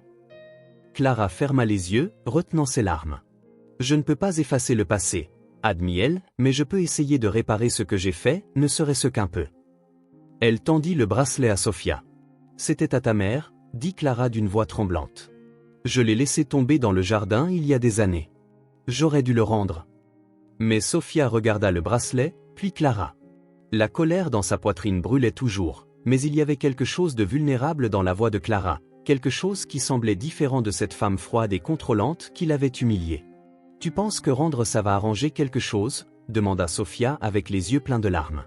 Clara avala difficilement. « Non, répondit-elle, mais c'est un début. » Miguel observait la scène en silence. Il voyait le combat intérieur de Sophia, sa volonté de rejeter complètement Clara, mais aussi son hésitation à ignorer ce geste. « Je veux croire que tu es sincère, » dit Sophia enfin. « Mais comment puis-je te faire confiance après tout ça ?» Clara fit un pas en arrière, défaitiste. « Je n'attends pas que tu me fasses confiance, » admit-elle, « j'espère seulement qu'un jour tu pourras me pardonner. » Sophia hocha lentement la tête. « Aujourd'hui, non, dit-elle. Peut-être un jour. » Clara resta un moment sans savoir quoi faire, puis se détourna silencieusement pour partir vers le manoir. Tandis qu'elle retournait, Miguel plaça un bras autour des épaules de Sophia. « Tu as fait ce qu'il fallait, dit-il. » Sophia le regarda, les yeux encore humides. « Je veux juste comprendre, dit-elle, sa voix chargée de tristesse. Pourquoi quelqu'un ferait tout ça pour le pouvoir? Pendant que Clara marchait dans le jardin, quelque chose la fit s'arrêter. Soudain, une ombre émergea des arbres et une voix froide murmura « Tu penses pouvoir t'en sortir si facilement ?» Le manoir était en ébullition, les murmures des invités remplissaient les couloirs et la tension émotionnelle laissée par la révélation de Miguel continuait de résonner comme des vagues dans un lac. Au centre de tout cela, Hugo observait tout avec une expression oscillant entre colère et frustration. Pour lui, cette nuit-là aurait dû être un spectacle inoubliable, un reflet de sa grandeur et de son contrôle sur les autres. Au lieu de cela, elle s'était transformée en une scène pour des scandales et des secrets familiaux qui étaient complètement hors de son contrôle. Clara avait disparu dans le jardin. César était visiblement furieux et Sofia, Hugo serra les dents en pensant à la jeune fille. Elle n'était rien de plus qu'une nuisance qu'il avait sous-estimée. Monsieur Hugo appela l'un des organisateurs de la fête, s'approchant hésitant. Les invités commencent à partir, que devons-nous faire? Hugo ignora la question. À la place, il attrapa une coupe de champagne d'un plateau proche et se dirigea vers le jardin, son esprit rempli d'idées pour reprendre le contrôle. Pendant ce temps, Sofia et Miguel étaient toujours dans le jardin, essayant de traiter ce qui s'était passé. Le bracelet d'Elena était maintenant dans les mains de Sofia, qui l'observait en silence. « Elle est bonne, » dit Miguel, brisant le silence. « Ta mère, peu importe ce qui s'est passé entre nous, elle a toujours eu le cœur au bon endroit. Te voir maintenant, c'est comme voir une partie d'elle revivre. » Sofia ne répondit pas, mais la façon dont elle tenait le bracelet indiquait que ses paroles commençaient à percer ses barrières. Avant que Miguel ne puisse en dire plus, les deux entendirent des pas rapides derrière eux. Hugo apparut, sa présence chargée de tension. « Alors c'est ici que se passe la grande réunion de famille, » dit-il avec sarcasme dans la voix. Il se leva immédiatement, se plaçant entre Sofia et Hugo. « Que veux-tu » demanda-t-il d'un ton dur. « Je veux comprendre comment j'ai pu laisser ça s'échapper si facilement, » répondit Hugo en gesticulant vers le jardin. « Tout cela aurait dû être à propos de moi, de la fête, et maintenant c'est devenu un spectacle de charité bon marché. » Sofia leva les yeux, ses yeux brillants de colère. « Tu penses que tout ça tourne autour de toi ?» demanda-t-elle d'une voix ferme. « Tout ce que tu as fait, c'est humilier les gens, te divertir avec la douleur des autres. Ce n'est pas de la grandeur, c'est de la cruauté. » Hugo rit, mais le rire était forcé. « Ah, quel beau discours, très inspirant, Sofia. Peut-être devrais-tu essayer une carrière de conférencière motivationnelle. Juste n'oublie pas que tu n'es ici que parce que je te le permets. » Miguel s'avança d'un pas, son visage maintenant à quelques centimètres de celui de Hugo. « Tu en as déjà assez fait, » dit-il avec les poings serrés. « Cette nuit aurait dû refléter le type d'homme que tu es, et tu sais quoi? Je te vois comme un lâche qui utilise les autres pour cacher ta propre insignifiance. » Hugo tenta de garder sa posture altive, mais les mots de Miguel atteignirent leur cible. Il se tourna vers Sofia, son expression se durcissant. « Tu penses que tu es spécial maintenant parce que tu as un père qui t'a demandé de te montrer après des années. Laisse-moi te dire une chose, ma fille. Tu ne seras jamais plus qu'une distraction, une curiosité passagère, rien de plus. » Sofia ouvrit la bouche pour répondre, mais avant qu'elle ne puisse dire quoi que ce soit, une autre voix coupa l'air. Tout le monde se retourna pour voir César, qui était maintenant debout à l'entrée du jardin, sa silhouette imposante éclairée par les lanternes, son visage sombre et sa voix portant l'autorité de nombreuses années de leadership. César s'approcha du groupe, les yeux fixés sur Hugo. « J'en ai assez vu ce soir, » dit-il calmement, mais avec un poids qui faisait chaque mot résonner comme un verdict. « Tu as dépassé toutes les limites. » Hugo tenta de se défendre. « César, je n'ai fait que rester silencieux, » interrompit César d'une voix ferme. « Je t'ai accueilli dans cette famille, je t'ai donné des opportunités, j'ai eu confiance en toi, et voilà comment tu rends cela, en transformant ma maison en un cirque pour tes humiliations personnelles. » Hugo tenta de reculer, mais César fit un pas en avant, s'approchant de lui. « Tu n'es pas l'homme que je pensais que tu étais. À partir d'aujourd'hui, notre relation, quelle qu'elle soit, est terminée. » Clara apparut au moment exact, ayant entendu les derniers mots de César. « Papa, attends, » dit-elle, sa voix implorante. César se tourna vers elle, son regard maintenant chargé de déception. « Et toi, Clara, parmi toutes les personnes, je m'attendais à plus de toi. Non seulement tu as permis que cela se produise, mais tu l'as activement encouragé. Comment peux-tu être si cruel, si aveugle à la souffrance des autres ?» Clara baissa la tête, ses défenses finalement effondrées. « J'ai fait des erreurs, » dit-elle presque en chuchotant. « Mais je peux changer. Je veux changer. » César ne semblait pas convaincu. Il pointa du doigt Clara et Hugo, sa voix tranchante. « Écoutez bien ce que je vais dire, si vous continuez sur cette voie, vous n'aurez plus rien de moi. Aucun soutien, aucun héritage, rien. Choisissez judicieusement, car c'est votre dernière chance. » Tandis que César s'éloignait, Clara regarda Hugo, qui était furieux mais vaincu. D'une voix basse et pleine de menaces, il murmura « Si je vais tomber, je ne tomberai pas seul. » Sophia était assise sur une chaise en fer dans le jardin, respirant profondément alors qu'elle traitait tout ce qui s'était passé cette nuit-là. Le face-à-face avec Hugo, les révélations sur sa mère, la découverte de son père, c'était trop pour une seule nuit, mais quelque chose en elle commençait à changer. À ses côtés, Miguel était agenouillé, tenant fermement ses mains. « Tu n'as pas besoin de te cacher de qui que ce soit, » dit-il, la voix pleine de conviction. « Peu importe ce que ces gens pensent de toi, ce qui compte, c'est qui tu es. » Elle leva les yeux vers lui, encore incertaine. « Je ne sais pas quoi dire. Tout ce que j'ai fait, c'est essayer de survivre. » Miguel serra ses mains plus fort. « Ton histoire est plus puissante que tu ne le penses. Ils ont essayé de te faire tomber aujourd'hui, mais tu es ici, ferme. Utilise cela. Montre-leur que tu n'es pas quelqu'un à sous-estimer. » Peu d'invités restaient encore à la fête, mais ceux qui étaient restés étaient regroupés dans le salon, murmurant à propos des événements explosifs de la nuit. Hugo s'était retiré à l'étage supérieur, furieux et honteux, tandis que Clara restait dans le jardin, observant Sophia de loin avec une expression indéchiffrable. Sophia, avec Miguel à ses côtés, entra dans le salon. Dès qu'elle apparut, les conversations cessèrent et tous les regards se tournèrent vers elle. Elle hésita un moment, sentant le poids des attentes. Mais elle prit une profonde inspiration et fit un pas en avant. « Bonsoir », commença-t-elle, sa voix un peu tremblante, « je sais que beaucoup d'entre vous ne s'attendaient pas à ce que la soirée se termine ainsi, pas plus que moi. » Les invités restèrent silencieux, intrigués. Sophia regarda Miguel, qui lui fit un petit signe d'encouragement.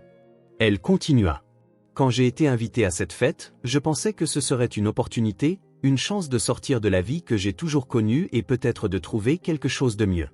Mais au lieu de cela, j'ai été placée ici pour être humiliée. » Certains présents détournèrent le regard, mal à l'aise, mais d'autres se penchèrent légèrement, intéressés par ce qu'elle avait à dire. « Je ne suis pas riche, je n'ai jamais eu un vrai foyer. Tout ce que j'ai est ici, » dit-elle en tenant le rosaire autour de son cou. « Mais vous savez ce que cela m'a appris ? Que la valeur d'une personne ne réside pas dans l'argent qu'elle possède, mais dans la façon dont elle affronte les défis que la vie lui impose. » Clara, qui était entrée discrètement dans le salon, resta debout près de l'entrée, écoutant les paroles de Sophia. L'honnêteté de la jeune fille la toucha de manière inattendue, lui faisant ressentir pour la première fois le véritable poids de ses choix. Sophia poursuivit. « Aujourd'hui, j'ai essayé d'être quelqu'un que vous respectiez, mais j'ai réalisé que je n'ai pas besoin de l'approbation de personne ici. Ce dont j'ai besoin, c'est d'être fidèle à mon histoire, et mon histoire est celle de la résilience, de ne jamais abandonner même lorsque tout semble être contre vous. » Les murmures recommencèrent, cette fois d'approbation. Certains invités hochèrent légèrement la tête tandis que d'autres murmuraient quelque chose comme « impressionnant » ou « elle est forte ». Soudain, un homme leva la main. C'était l'un des rares journalistes présents à la fête, invité par Hugo pour documenter l'événement. « Sophia, cela te dérangerait-il de partager davantage sur ton histoire ?» demanda-t-il d'un ton véritablement intéressé. Sophia regarda Miguel, qui lui adressa un léger sourire de soutien. Elle acquiesça. « Bien sûr, dit-elle. Ma mère m'a toujours appris que la seule chose que personne ne peut te retirer, c'est ta dignité. Même lorsque la vie était plus difficile, même quand j'ai dû dormir dans la rue, je me suis toujours accroché à cette leçon. Je pense que c'est quelque chose que tout le monde ici devrait se rappeler. » Le journaliste leva son téléphone, enregistrant la scène. « Je pense que le monde a besoin d'entendre cela, » dit-il pendant que Sophia parlait. Clara regardait en silence. Chaque mot qu'elle prononçait était un rappel douloureux de ce que Clara avait détruit dans sa quête de contrôle. Pour la première fois en des années, elle ne savait pas quoi faire. Miguel observait Sophia avec fierté. Il savait que c'était la fille qu'Elena avait élevée, forte, résiliente et pleine de détermination. Lorsque Sophia eut fini, le journaliste s'approcha à nouveau. « Si tu es d'accord, j'aimerais faire un article sur toi. Je pense que ton histoire peut inspirer beaucoup de gens. » Sophia resta silencieuse un moment, traitant l'offre. « Je n'ai jamais pensé que ma vie pouvait être quelque chose qui valait la peine d'être raconté, » dit-elle finalement. « Mais si cela peut aider d'autres personnes, j'accepte. » Pendant que le journaliste partait pour commencer à préparer son article, Hugo apparut en haut de l'escalier, les yeux brûlants de colère. « Tu penses pouvoir partir d'ici en tant qu'héroïne ? Tu te trompes lourdement » cria-t-il, sa voix résonnant dans le salon. Le matin suivant apporta un silence lourd dans le manoir de Hugo. Les derniers invités étaient partis et le chaos émotionnel de la nuit précédente planait encore comme un nuage chargé. Cependant, en dehors des murs du manoir, l'impact de la nuit commençait déjà à se répandre. La vidéo du discours de Sofia, réalisée par le journaliste présent à la fête, avait été publiée en ligne et en quelques heures, la vidéo était devenue virale. Des milliers de personnes la partageaient, commentaient et applaudissaient le courage de la jeune fille qui, face à une élite froide et indifférente, avait défendu sa dignité et raconté une histoire de résilience. Plus d'exemples comme Sofia, disait un commentaire. Elle est la preuve que le caractère vaut plus que la richesse, disait un autre. Pendant ce temps, Sofia et Miguel étaient assis dans un petit café en ville, loin de l'éclat du manoir. Ils avaient décidé de sortir pour respirer et assimiler tout ce qui se passait. « Tu as vu la vidéo ?» demanda Miguel en montrant son téléphone à Sofia. Elle secoua la tête, incrédule. « Je n'imaginais pas que ça irait aussi loin, c'est plus qu'une chance pour toi, » dit Miguel avec un sourire encourageant. « C'est une opportunité de transformer ton histoire en quelque chose de plus grand. » Sofia se sentait encore nerveuse face à cette attention soudaine, mais les paroles de Miguel la réconfortaient. Pour la première fois depuis longtemps, elle sentit qu'elle pourrait avoir un avenir différent. À la demeure, Hugo était dans son bureau, furieux. Il jeta le téléphone sur la table avec une telle force qu'il faillit la renverser.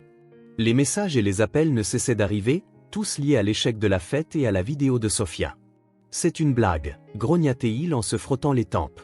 Clara entra dans le bureau, le visage pâle mais la posture toujours ferme. Elle tenait un dossier fin qui semblait provenir d'un tiroir secret. « On dirait que ta grande fête ne s'est pas déroulée comme prévu », dit-elle avec un sarcasme évident dans la voix. Hugo se tourna, les yeux plissés. « Tu es venu ici pour me provoquer ou as-tu quelque chose d'utile à dire ?» Clara fit un pas en avant, jetant le dossier sur sa table.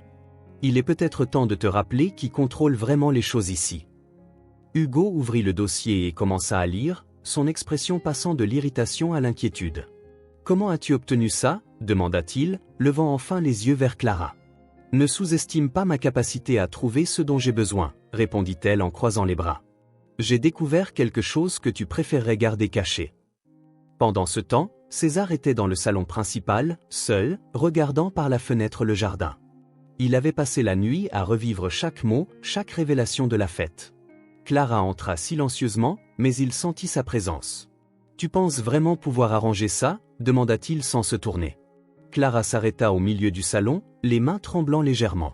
« Papa, je sais que je me suis trompée, j'essaie de comprendre comment réparer les choses. » César se tourna, le visage sérieux. « Tu n'essaies rien de réparer, Clara. Tu essaies de te sauver toi-même. » Au café, Sofia et Miguel continuaient de discuter lorsqu'un inconnu s'approcha. C'était le journaliste qui avait publié la vidéo. « Désolé d'interrompre, » dit-il avec un sourire poli, « je voulais te remercier encore une fois d'avoir partagé ton histoire. La répercussion a été incroyable et je pense que ce n'est que le début. » Sofia le regarda, encore en train de s'habituer à être au centre de l'attention. « Tu penses que mon histoire peut vraiment aider d'autres personnes ?» demanda-t-elle. « Sans aucun doute, » répondit-il. « Les gens ont besoin d'entendre des voix comme la tienne et si tu es prête, j'aimerais faire une interview plus longue. » Miguel sourit à Sofia. « Qu'en penses-tu ? Tu es prête pour la prochaine étape ?» Elle hésita un instant, puis acquiesça. « Oui, je suis prête. » Pendant ce temps, Hugo continuait de lire les documents que Clara lui avait remis et commença à transpirer. Les papiers détaillaient des transactions illégales, des pots de vin et des activités financières douteuses qu'il avait soigneusement cachées pendant des années. « Tu veux me détruire ?» demanda-t-il d'une voix froide. Clara sourit légèrement. « Je veux que tu réfléchisses bien avant de m'entraîner dans tes affaires. Si je tombe, je m'assurerai que ce soit toi qui tombes en premier. » Hugo ferma le dossier, les yeux brûlants de colère. « Tu vas le regretter, Clara. »« J'ai encore des atouts dans ma manche, » répliqua-t-elle. Le bureau de Hugo était empreint de tension, le dossier compromettant toujours sur la table comme un poids invisible menaçant d'écraser le contrôle qu'il avait passé des années à construire. Clara se tenait devant lui, les bras croisés et le regard acéré comme des lames. « Tu dois arrêter ça, Hugo », dit-elle d'une voix basse mais déterminée. « Cette façade de pouvoir et de contrôle est terminée, il est temps que tu affrontes les conséquences. Hugo le regarda avec un sourire tordu, bien que ses yeux brûlaient de colère. Tu penses que ça va me détruire? Clara, je connais des gens qui feraient disparaître ces accusations en un clin d'œil. Pas cette fois, rétorqua Clara. J'ai déjà fait des copies de ces documents et j'ai garanti que si quelque chose m'arrive, ils iront directement dans les mains de la presse. Hugo secoua lentement la tête, comme impressionné. Alors c'est ça, tu vas me détruire pour te sauver toi-même? Je n'ai pas besoin de te détruire, répondit Clara. Tu l'as déjà fait toi-même. Alors que les deux s'échangeaient des piques, César entra dans le bureau sans prévenir, son regard sérieux traversant la pièce comme un éclair, faisant taire Hugo immédiatement. Clara commença, César, avec un ton mêlant curiosité et désapprobation, que se passe-t-il exactement ici? Clara hésita un instant mais décida qu'il n'y avait plus de place pour les mensonges ou les manipulations. Papa, dit-elle en lui tendant le dossier, voici ce que Hugo a caché, pot de vin, transactions illégales, tout pour maintenir sa façade de grand entrepreneur tout en utilisant les gens autour de lui comme des pions. César parcourut les papiers en silence, son expression devenant de plus en plus sombre à chaque page. Lorsqu'il eut fini, il regarda Hugo, visiblement mal à l'aise. « C'est vrai ?» demanda-t-il avec déception dans la voix. Hugo tenta de parler, mais les mots ne sortirent pas. Finalement, il murmura « Oui, j'ai fait ce qu'il fallait pour arriver là où je suis, au prix de ma dignité et de la confiance des autres. » César répliqua, la voix montant d'un ton. Pendant ce temps, Sofia et Miguel retournaient à la demeure, discutant encore des prochaines étapes pour partager leur histoire. En entrant, ils entendirent les voix tendues venant du bureau et s'arrêtèrent à la porte, curieux de comprendre ce qui se passait. « Et que suggères-tu que je fasse maintenant ?» demanda Hugo en regardant Clara avec mépris. « Tu veux que je me rende simplement et que je te laisse partir en héroïne ?» Clara ne répondit pas, croisant les bras. « Je veux que tu admettes ce que tu as fait publiquement, répliqua-t-elle. « Tu plaisantes ?» répondit Hugo en riant nerveusement. « Non, insista Clara. Tu as utilisé Sofia comme un outil pour humilier et manipuler les autres. Si tu ne t'excuses pas maintenant, je vais m'assurer que tout le reste soit révélé. » César, jusque-là resté silencieux, prit enfin la parole. « Elle a raison, Hugo. La seule façon de réparer une partie des dégâts que tu as causés est de faire face à cela de front. » Hugo se tourna vers César, cherchant du soutien. « Tu vas vraiment rester de son côté après tout ce que tu as fait? » « Je n'ai pas le choix, » répondit César. « Si tu veux du respect, tu vas devoir le mériter. Commence maintenant. » Sofia, arrêtée à la porte avec Miguel, fut surprise d'entendre son nom dans la conversation. Lorsque Hugo quitta enfin le bureau, passant devant elle et Miguel, son expression était un mélange de colère et de défaite. Il s'arrêta dans le salon principal où les quelques invités restants commençaient à partir. Il prit une profonde inspiration et dit d'une voix froide mais suffisamment forte pour que tous entendent. « Avant que cette nuit ne se termine, je veux dire quelque chose. » Il commença, « J'ai commis des erreurs qui ont causé de la souffrance à des personnes qui ne la méritaient pas. » Il regarda directement Sofia. « Sofia, je tiens à m'excuser. Mon intention n'a jamais été de te blesser, mais clairement, j'ai échoué à te traiter avec le respect que tu mérites. » Sofia resta silencieuse, traitant ses paroles qui ne semblaient pas sincères, mais elle savait que ce n'était pas à propos de Hugo, mais de elle et de la force qu'elle avait montrée cette nuit-là. « J'accepte tes excuses, » répondit-elle calmement, « mais j'espère que tu réfléchiras à ce que signifie réellement respecter quelqu'un. » Alors qu'Hugo quittait la demeure, son expression de colère revenait.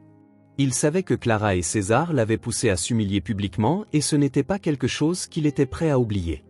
Hugo monta dans sa voiture, démarra le moteur et murmura pour lui-même, « S'il pense que c'est fini, il se trompe lourdement. Personne ne me fait tomber sans conséquence. » Le matin suivant la fête apporta un silence apparent à la demeure, mais dans l'esprit de ses habitants, une tempête faisait rage. Hugo, humilié publiquement, ne pouvait s'empêcher de penser à un moyen de reprendre le contrôle. Assis dans son salon, il traçait un plan. « Si Clara veut me détruire, Miguel sera le pion parfait pour le contre-coup, » pensa-t-il en souriant pour lui-même. Il tapa frénétiquement sur son téléphone, envoyant des messages à des contacts influents. Hugo avait gardé des informations sur Miguel et était prêt à les utiliser, même si elles étaient déformées, pour ruiner la réputation du jardinier de la demeure. Dans le jardin, où ils avaient passé une bonne partie de la matinée à discuter, la bracelet d'Elena reposait sur le poignet de Sofia tandis que le rosaire restait autour de son cou. « Tu penses que tout cela va bientôt se terminer ?» demanda Sofia en regardant le ciel. Miguel soupira. Peut-être pas, mais nous sommes ensemble maintenant et c'est ce qui compte. Peu importe ce qui se passe, nous l'affronterons ensemble. Sofia sourit, sentant une force qu'elle n'avait jamais éprouvée auparavant. Pour la première fois, elle sentit qu'elle avait quelqu'un à ses côtés, quelqu'un qui se battrait pour elle.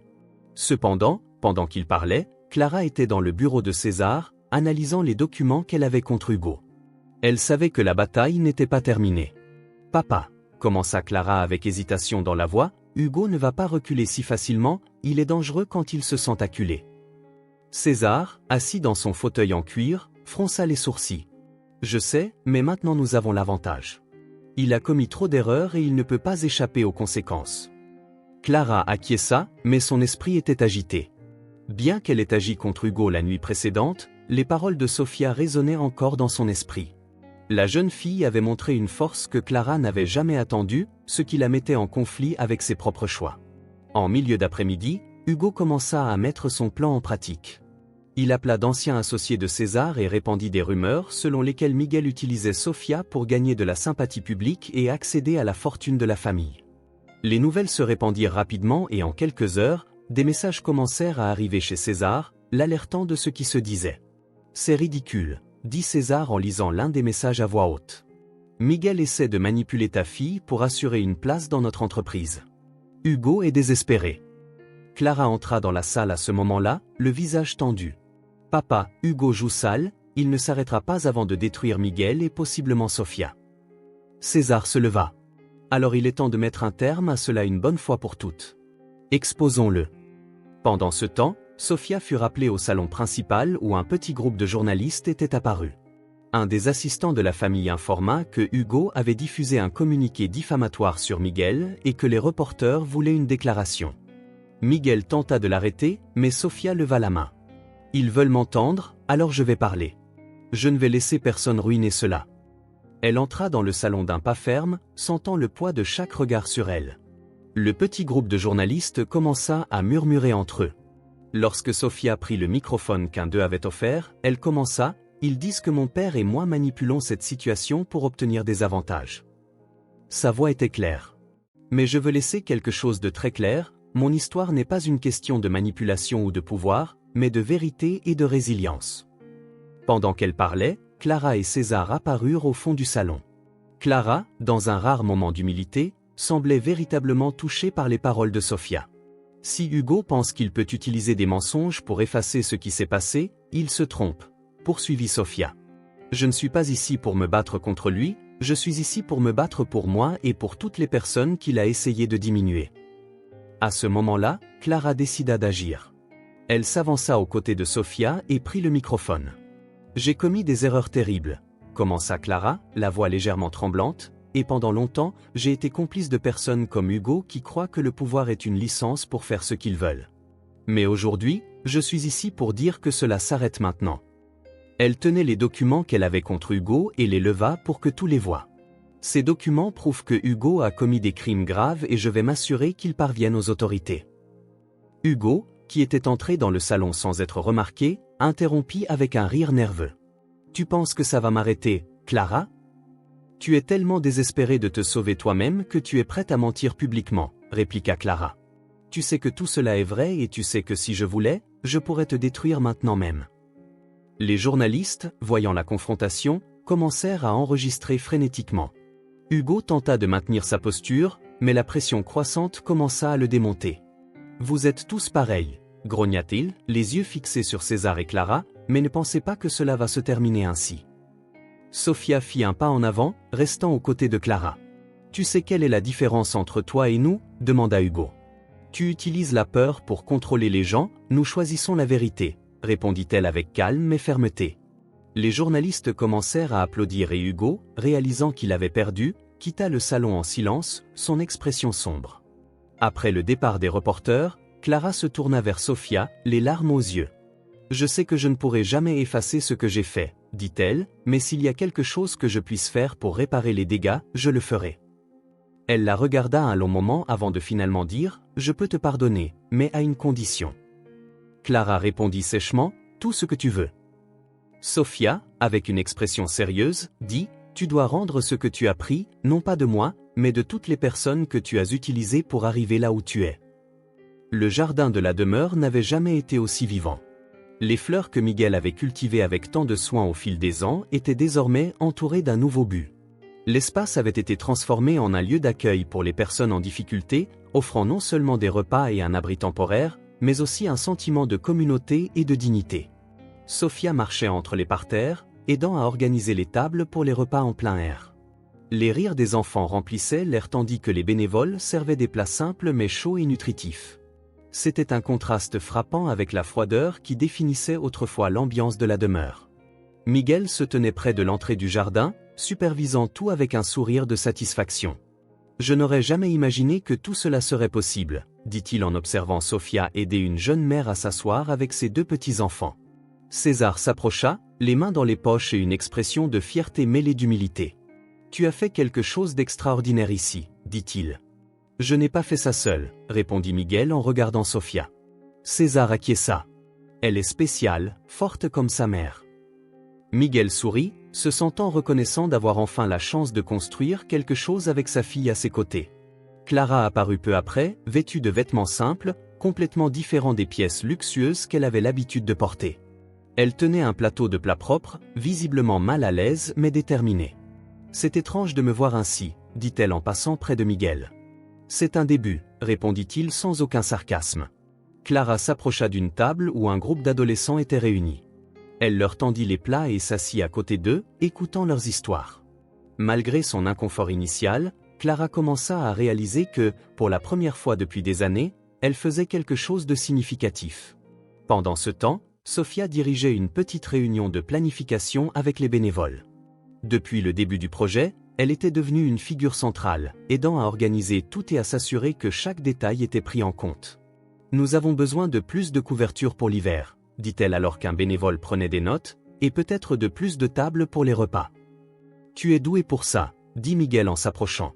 Lorsque la réunion a pris fin, Sofia répondit en souriant, « Je veux juste aider. »« Je pense que c'est ce que ma mère aurait fait », ajouta-t-elle. Plus tard, Sofia et Miguel marchèrent dans le jardin en appréciant le coucher du soleil. La lumière dorée tombait sur les fleurs, créant une ambiance sereine et accueillante. « Tu te souviens quand tu m'as dit qu'on découvrirait tout ensemble ?» demanda Sofia. Miguel acquiesça. « Oui, et on y arrive, n'est-ce pas ?» répondit-elle en tenant le rosaire autour de son cou. « Mais il y a quelque chose que je veux faire », ajouta-t-elle et l'emmena jusqu'à la serre, un endroit que Miguel utilisait depuis des années pour cultiver des fleurs rares. Au centre de la serre se trouvait une petite étagère en verre désormais vide. Sofia prit le rosaire de son cou et le posa délicatement dessus. « Pourquoi le laisser ici ?» demanda Miguel, surpris. « Parce que cet endroit est un symbole d'espoir maintenant, » répondit Sofia. « Et le rosaire est ce qui m'a maintenu debout pendant tous ces moments difficiles. Je pense qu'il appartient ici, pour que tous ceux qui viendront puissent se rappeler qu'il y a toujours quelque chose en quoi croire. » Miguel resta silencieux, touché par sa décision. Il posa une main sur l'épaule de Sofia et regarda le rosaire. « Je suis sûr que ta mère serait très fière de toi, » dit-il, la voix embuée. Dehors, Clara continuait de travailler avec les bénévoles, servant des repas et écoutant les histoires de vie des personnes qui passaient par le jardin. C'était un travail ardu, mais pour la première fois, elle sentait qu'elle contribuait à quelque chose de plus grand qu'elle-même. César observait de loin, satisfait des changements chez sa fille. Il savait que Clara avait encore un long chemin à parcourir, mais ses efforts étaient un bon début. « Clara, » dit-il en s'approchant, « tu apprends que le vrai pouvoir ne réside pas dans le contrôle des autres, mais dans le service. » Elle le regarda avec des larmes aux yeux et un petit sourire sur le visage.